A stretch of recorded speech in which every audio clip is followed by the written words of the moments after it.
इससे रोकता है। तो जैसे ही ये आए, जिसे इस प्रकार से आप देख सकते हैं, जैसे ही भोजन के टुकड़े जो है हम लोग के मुख गुहा से जो है ग्रास नली में जाता है, तो यहाँ पर देखिए एक प्रकार का जो है फिंगर लाइक स्ट्रक्चर्स है जो भोजन को, श्वास नली को क्या कर देता है, बंद कर देता है इस तरह से। ठीक है, तो इस संरचना को हम लोग क्या कहते हैं, एपीग्लोटिस कहते हैं। क्या कहते हैं, एपीग्लोटिस। तो अब बात आ गई कि जो हम लोगों के मुख गुहा से ग्रास नली से होते हुए कहाँ पहुंचा, अमाशय तक।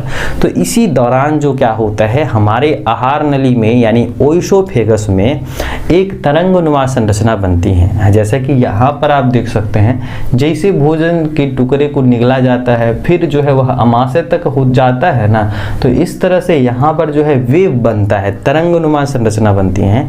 और इसी तरंग जिसमें कि आपका कॉन्ट्रैक्शन और रिलैक्सेशंस होता है, यानी कि सिकुड़न तथा फैलाव होता है ना हमारे आहार नली में, तो इसी से जो है भोजन हम लोग के आहार नली से होते हुए कहाँ तक पहुँचते हैं, हमारे अमाशय तक पहुँचते हैं। तो इसी मूवमेंट को, यानी कि भोजन का जो टुकड़ा होता है जिसको हम लोग बोलस कहते हैं, ये पहुँचता है अमाशय में। इसी को हम लोगों ने नाम दिया पेरिस्टालसिस, जिसी को हम लोग कहते हैं क्रमाकुंचन कहते हैं। क्या कहते हैं, क्रमाकुंचन के नाम से जानते हैं। तो अब भोजन कहाँ पहुँच गया, हम लोगों के अमाशय में पहुँच गया। तो यहाँ पर